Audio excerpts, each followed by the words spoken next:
नमस्कार दोस्तों, मैं अमन एक बार फिर से स्वागत करता हूं आपके अपने यूट्यूब चैनल एजुकेशन हब पे। आज है 25 जनवरी और चलिए जानते हैं 25 जनवरी से संबंधित कुछ इंपॉर्टेंट अपडेट्स।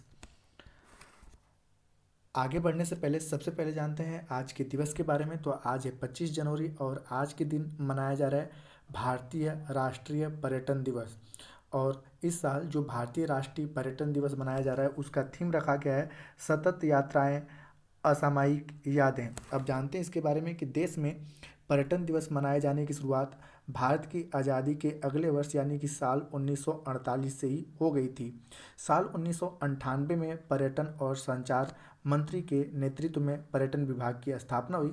साथ ही साथ आपको रिमाइंड करते चलें कि 25 जनवरी को भारतीय राष्ट्रीय पर्यटन दिवस मनाया जाता है और 27 सितंबर को विश्व पर्यटन दिवस मनाया जाता है, तो इसमें आप कंफ्यूज न हो। साथ ही साथ आज ही के दिन यानी कि 25 जनवरी के दिन ही मनाया जाता है राष्ट्रीय मतदाता दिवस। तो अब इसके बारे में जानते हैं कि राष्ट्रीय मतदाता दिवस को मनाए जाने की शुरुआत तत्कालीन राष्ट्रपति प्रतिभा पाटिल ने पहली बार साल 2011 में की थी। इस साल यानी कि 2024 में 25 जनवरी के दिन राष्ट्रीय मतदाता दिवस मनाया गया और इस साल जो आपका राष्ट्रीय मतदाता दिवस मनाया जा रहा है यह 14वां राष्ट्रीय मतदाता दिवस मनाया जा रहा है। अब बात करते हैं आगे की कि 25 जनवरी साल 1950 को ही भारत के चुनाव आयोग की स्थापना की गई थी, इसीलिए हम लोग 25 जनवरी को राष्ट्रीय मतदाता दिवस मनाते हैं। अब बात करते हैं थीम की। तो इस साल का जो राष्ट्रीय मतदाता दिवस मनाया जा रहा है उसका थीम रखा गया है वोटिंग जैसा कुछ नहीं, मैं निश्चित रूप से वोट करता हूँ। तो ये थीम रखा गया है। तो दोस्तों ये हैं आज के 25 जनवरी के प्रमुख दिवस। अब बढ़ते हैं करेंट अफेयर्स की ओर। तो आज का जो पहला अपडेट है उसमें पूछा गया है कि प्रधानमंत्री ने अमृत पल के तहत महाराष्ट्र के सोलापुर में कितने करोड़ रुपए की परियोजना का शुभारंभ किया। ऑप्शन है 2000 करोड़ रुपए, 3000 करोड़ रुपए, 4000 करोड़ रुपए या 5000 करोड़ रुपए। तो सही ऑप्शन होता है ए 2000 करोड़ रुपए। एक्सप्लेन में जानते हैं। तो यहाँ पे कि प्रधानमंत्री नरेंद्र मोदी ने महाराष्ट्र के सोलापुर में कायाकल्प और शहरी परिवर्तन परियोजनाओं के लिए 8 अटल मिशन की आधारशिला रखी, जिसकी कुल लागत 2000 करोड़ रुपए है। महाराष्ट्र में प्रधानमंत्री आवास योजना शहरी के तहत पूर्ण बने 90,000 से अधिक घरों को प्रधानमंत्री द्वारा राष्ट्र को समर्पित किया गया। समर्पण में सोलापुर में रायनगर हाउसिंग सोसाइटी के 15,000 घर भी शामिल थे, जिससे हथकरघा श्रमिकों, विक्रेताओं, बिजली करघा श्रमिकों, कूड़ा बीनने वाले, बीड़ी श्रमिकों, ड्राइवरों और अन्य लोगों को लाभ हुआ। प्रधानमंत्री ने कार्यक्रम के दौरान महाराष्ट्र में प्रधानमंत्री स्ट्रीट वेंडर आत्मनिधि के कुल 10,000 लाभार्थियों को पहली और दूसरी किस्त के वितरण की शुरुआत भी की। साथ ही साथ प्रधानमंत्री मोदी ने 22 जनवरी को अयोध्या में राम मंदिर में होने वाले प्राण प्रतिष्ठा के साथ देश भक्ति के मूड में उजागरण किया। साधु संतों के मार्गदर्शन में 11 दिवसीय अनुष्ठान के प्रति प्रतिबद्धता व्यक्त करते हुए प्रधानमंत्री मोदी ने महाराष्ट्र के नासिक में पंचवटी में विशेष अनुष्ठान की शुरुआत का उल्लेख भी किया। महाराष्ट्र में 1 लाख से अधिक परिवार भक्ति की इस अवधि के साथ अपना गृह प्रवेश मना रहे हैं। अगला करंट अफेयर्स है कि हाल ही में किसने असम के ब्रेव हार्ट लचित बरफुकन पुस्तक का विमोचन किया। ऑप्शन है नरेंद्र मोदी, अमित शाह, राजनाथ सिंह या नितिन गडकरी। तो सही ऑप्शन होता है आपका गृह मंत्री अमित शाह। एक्सप्लेन में जानते हैं। तो केंद्रीय गृह मंत्री अमित शाह ने गुवाहाटी में अरूप कुमार दत्ता की पुस्तक असम ब्रेव हार्ट लचित बरफुकन का विमोचन किया। शाह ने कहा कि असम में लगभग सभी विवादों और संघर्ष कई समझौतों पर हस्ताक्षर करने के साथ समाप्त हो गए हैं। शाह ने इसे देश के लिए एक संपत्ति मानते हुए बहुभाषावाद की ताकत पर जोर दिया। असम में एक प्रतिष्ठित व्यक्ति लचित बरफुकन को शाह ने एक राष्ट्रीय नायक के रूप में सराहा और उन्होंने बारफुकन की महानता और वीरता को बढ़ावा देने के महत्व पर भी जोर दिया। राज्य सरकार द्वारा प्रकाशित यह पुस्तक अंग्रेजी में उपलब्ध है और 24 अनुसूचित भारतीय भाषाओं में अनुवादित है। शाह ने लचित बरफुकन को बढ़ावा देने और सम्मानित करने के प्रयासों के लिए मुख्यमंत्री हेमंत बिस्वा शर्मा की सराहना की। अगला क्वेश्चन है टाइम स्पेंड डिस्टेंस ट्रेवल्ड किसकी पुस्तक है? ऑप्शन है जस्टिस एन वी रमन्ना या जस्टिस रंजन गोगोई या जस्टिस चंद्रचूड़ या जस्टिस शिवराज वी पाटिल। तो यह जो पुस्तक है टाइम स्पेंड डिस्टेंस ट्रेवल्स वो है जस्टिस शिवराज वी पाटिल का। तो सही ऑप्शन होता है डी। जानते हैं एक्सप्लेन में।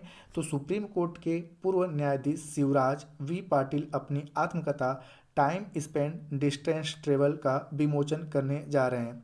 400 पृष्ठों की यह पुस्तक अंग्रेजी और कन्नड़ में उपलब्ध होगी और 21 जनवरी को इसका विमोचन हुआ। 84 वर्षीय पाटिल की शुरू में आत्मकथा लिखने की कोई योजना नहीं थी, लेकिन उनके शुभचिंतकों ने उन्हें अपने जीवन के अनुभवों को साझा करने के लिए प्रोत्साहित किया।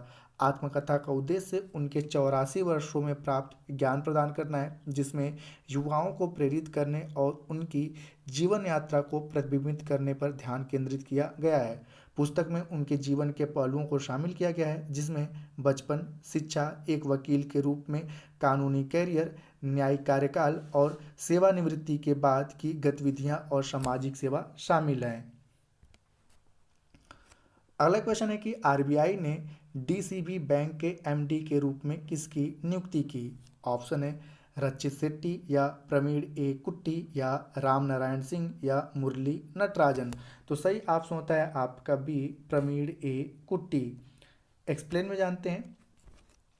तो प्रवीण अच्युतन कुट्टी को भारतीय रिजर्व बैंक द्वारा डीसीबी बैंक के प्रबंध निदेशक और सीईओ के रूप में अनुमोदन प्राप्त हुआ है।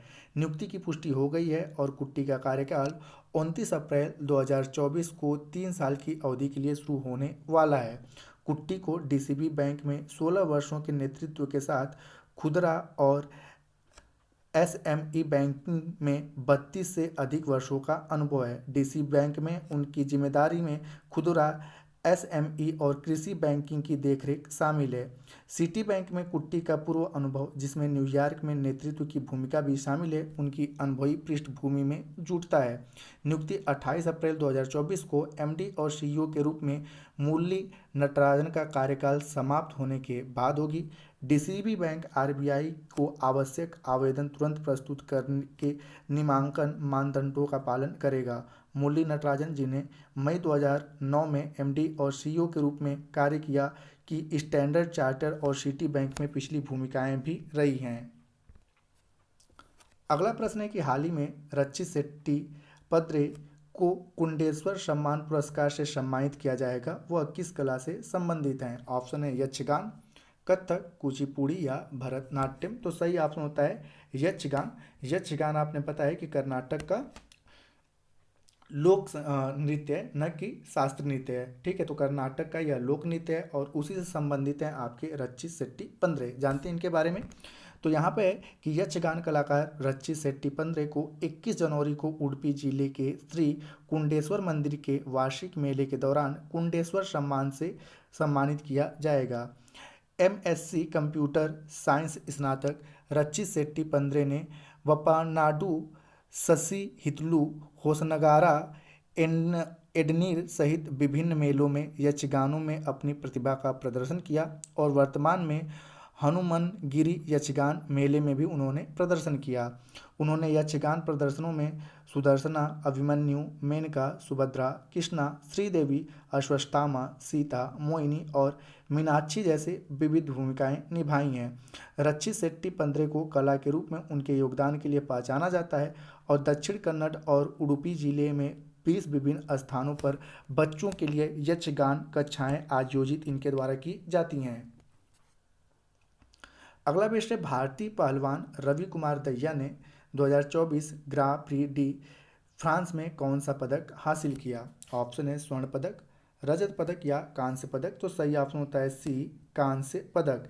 एक्सप्लेन में जानते हैं। तो टोक्यो ओलंपिक के रजत पदक विजेता रवि कुमार दहिया ने फ्रांस के निस में ग्रां प्री डी फ्रांस हेनरी डेगलेन कुश्ती टूर्नामेंट में कांस्य पदक हासिल किया है। दहिया को फरवरी में अभ्यास के दौरान दाएं घुटने में लगी चोट सहित एसीएल और एमसीएल सहित चोटों के रूप में असफलताओं का सामना करना पड़ा था।